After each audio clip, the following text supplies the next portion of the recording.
And now the next part of that, as far as where my information comes from peer-reviewed sources, let's discuss where the House Rabbit Society has gotten their information. Number one, they've only existed since the 90s when there was this strange resurgence of animal rights activists who unfortunately were getting their information from feels and not from science.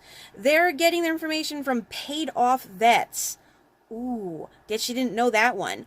They pay off vets for them to go ahead and shoot for to tell information for them to say, oh look, I have a vet tech, when they're not actually.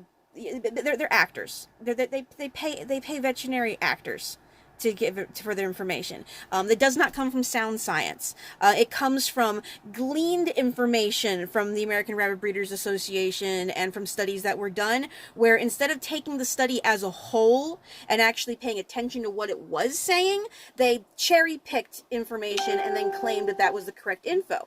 A majority of the House Rabbit Society information comes from taking CAVI guidelines, guinea pig guidelines, a rodent, and applying that to rabbits, a lagomorph. Not even the same species. The whole thing about the wire cages, wire is perfectly fine for most rabbits' feet. Perfectly fine. Sorehawks are a genetic issue. Hutchburn is caused by solid flooring, not by wire. So you might want to look a little bit further into the actual causes of these things, because their information that the House Rabbit Society gives is very bad, even on just general maintenance. The information that they tend to give when it comes to things like feeding, where they're like, oh, they should have all this hay and very little pellet, or they should have all this fruit and vegetables, and like that's not actually healthy. It's perfectly acceptable if you have a cavity. Guinea pigs cannot create vitamin C in their own bodies.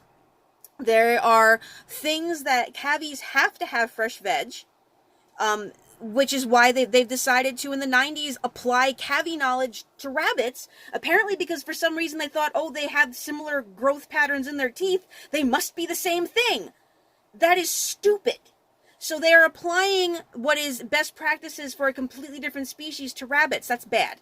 All the pellets that we have, they're, again, decades-long studies went into developing a proper feed pellet. The amount of information that we pass back and forth as breeders is what's best for our breed. Now, what's best for a Flemish Giant on wire is not the same as what's best for New Zealand.